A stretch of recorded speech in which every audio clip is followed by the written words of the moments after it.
Most of the shows brought to town so far by the Playhouse at Westport Plaza have been one-actor shows that have come close to the line between scripted and stand-up comedy.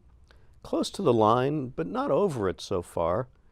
Where the show falls in relation to the line is more than just an academic question for us, even though we're both academics.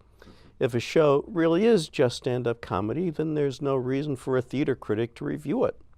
The most recent offering at Westport, One Funny Mother, briefly crossed the line right after the intermission when Dina Blizzard, the writer and performer of the show, questioned and teased specific members of the audience, but this interlude pointed up the difference between stand-up and Blizzard's usual manner.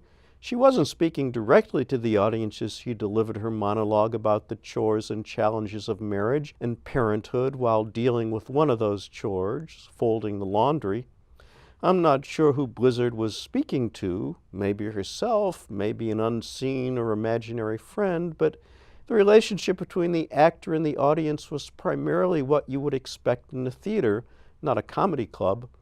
Blizzard's material was very funny and would be at home in a stand-up act, but that would be a different show.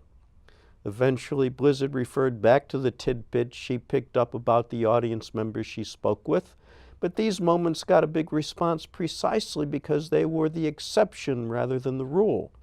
The same is true of the videotaped comments from ordinary people about the subjects dealt with in the show. In only one respect did I find Blizzard's script closer to stand-up than a play. There wasn't much in the way of structural development to hold everything together, but I suspect the absence of a through line matters less to an audience than to a theater critic looking for an organizing principle to write about. That's what theater critics do. What do you suppose comedy critics do? Well, I wonder. Maybe that's your next step. You'll become a comic critic also. What will we call that show? A big laugh on the aisle or something? Oh, Lord, I have no idea.